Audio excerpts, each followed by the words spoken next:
वो आ रहा है सलमान। ठीक है यार, बस रोल जी। बीजेपी लगातार चुनाव प्रचार कर रही है। वहीं मोदी जी ने कल एक रैली में कहा है, अभी तक तो मंगलसूत्र को लेकर बात कर रहे थे, अब बेटियों को लेकर बात कर रहे हैं, कैसे देख रहे हैं? उन्होंने कहा है कि मंगलसूत्र को लेकर बात कर रहे थे, बेटियों को लेकर बात कर रहे हैं मोदी जी। बेटियों को सुरक्षित रखें विपक्ष से।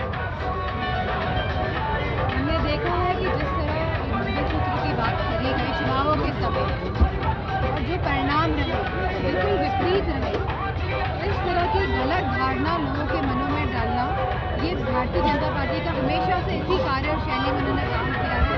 क्योंकि आज भारतीय जनता पार्टी नहीं बता पा रही है कि उत्तर प्रदेश में कितना विकास कार्य हुआ, कितनी जॉब्स लगी हैं, युवाओं की नौकरियां मिली हैं। तो लगातार जिस तरह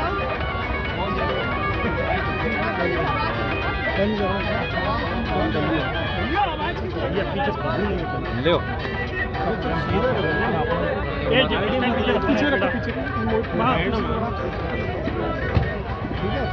चलिए मैडम, चुनाव में धार्मिक आधार पे वोट का पोलराइजेशन दिखाई पड़ रहा है, कैसे देखती है इस तरह के चुनाव को जब धार्मिक आधारों पे चुनाव होने जा रहा है? लगातार जब से भारतीय जनता पार्टी आई है, लगातार एक कार्य प्रणाली रही है, एक तरह के काम करने का तरीका रहा है कि चुनाव आने पे वोट की पोलराइजेशन करने के लिए इस तरह के नारे दिए जाते हैं और बड़े बड़े नेता इस तरह के नारे देते हैं।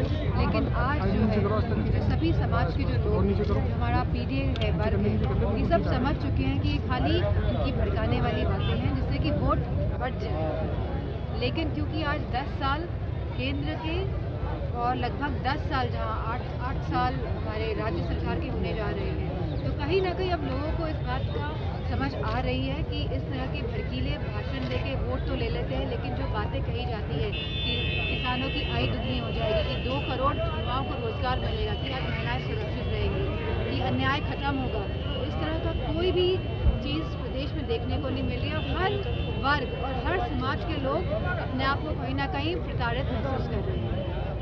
2027 के सत्ताधीश के नाम पे पोस्टर लगे हैं समाजवादी कार्यालय लखनऊ में, किस तरह से देख रहे हैं लोग जो अभी से 27 की कल्पना कर रहे हैं कि अखिलेश जी वहाँ मुख्यमंत्री होंगे, सत्ताधीश नहीं, होंगे? तो जब आप कह सकते हैं 80 में से 80 जीत रहे हैं या 9 में से 9 जीत रहे हैं, तो मैं नहीं समझती इसमें कोई गलत नहीं है। अगर कार्यकर्ताओं में जोश है, उत्साह है, उस तरह के पोस्टर का जैसा व्यवहार है, लेकिन ठीक है। अच्छा, बीजेपी ने अनुजेश यादव को उतारा है एक यादव वोट बैंक में सेन लगाने के लिए, क्या लगता है कि क्योंकि यादव वोट बैंक की संख्या करहल विधानसभा में सबसे ज़्यादा है? हो रहा है कि जो परिवार का हमेशा विरोध करते थे, जो परिवार को हमेशा हीन भावना से देते थे, उन्हीं लोगों ने परिवार के ही एक इंसान को जो टिकट देने का कार्य किया है कि कोई भी उम्मीदवार ही नहीं मिला करेल अपने विधानसभा क्षेत्र के लिए।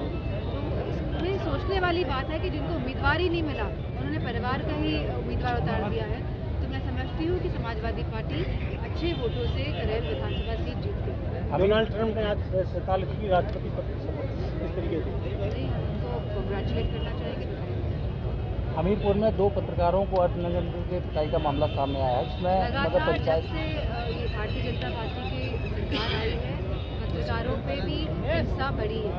जो पत्रकार सही इन्फॉर्मेशन देते हैं या लोगों को जागरूक करते हैं, तो उन पर इस तरह की कार्रवाई हो रही है और ये बड़े ही निंदनीय घटना है।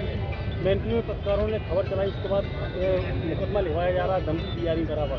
ये प्रकार्य जो शैली है ये भारतीय जनता पार्टी की है कि ये गलत मुकदमे, चाहे अब क्योंकि इसके चंगुल में पहले तो कार्यकर्ता थे, अब इसके चंगुल में अब मीडियाकर्मी भी धीरे धीरे आ रहे हैं। और हमें इस बात समझनी होगी कि इससे कोई नहीं बच सकता, कोई भी नहीं बचेगा। तो हम सबको ये सही समय है कि भारतीय जनता पार्टी को बताने का। वैसे भी लोकसभा चुनाव आए हैं, तो अब लोग भी ये समझ गए हैं कि भारतीय जनता पार्टी को हराना आसान है, मुमकिन है। तो वोटों की जो सुनामी आएगी अब आप देखेंगे जिस तरह, तो पता नहीं चलेगा भारतीय जनता पार्टी। मैडम, लगातार भारतीय मतदाताओं को दबाव बना रहा है, किसी को भगोड़ा घोषित कर रहा है, किसी को जिला बदल कर रहा है 6 महीने की। हमारी सूचना आ रही है सब जगह से और हम इसमें कार्रवाई कर रहे हैं। संवैधानिक तरीके से जिस तरह पूरा प्रशासन काम कर रहा है, इसीलिए हम कह रहे हैं कि ये भारतीय जनता पार्टी संविधान और लोकतंत्र लोकतंत्र को देश से खत्म करना चाहते हैं। मैडम अच्छा, लगातार मंगल सूत्र को लेकर पहले राजनीति होती रही, अब बेटियों को लेकर मैं समझती हूँ जब इस तरह की बातें मन से कही गई तो लोगों ने इस नारे को, इस तरह की बातों को नकारा, पूरी तरह नकारा। और तभी हमने देखा कि आज पूर्ण बहुमत की सरकार नहीं है केंद्र में। तो जब जब इस तरह के नारे देंगे तब तब नुकसान भारतीय जनता पार्टी का ही है। वहीं शंकराचार्य जी ने कहा है कटोगे या बटो वाला जो इन्होंने मैसेज दिया है वही लोग बांटते हैं वही काटते हैं, आप लोग कैसे देखें? नहीं, अगर शंकराचार्य ने इस तरह की कोई बात कही है तो एकदम सही बात की है कि वोटों के लिए लोगों में भेदभाव करने के लिए खाली इनकी राजनीति है और ये जन सेवा करने का इनका कोई भी इरादा या जज्बा या कोई भी इस तरह की भावना नहीं है। धन्यवाद।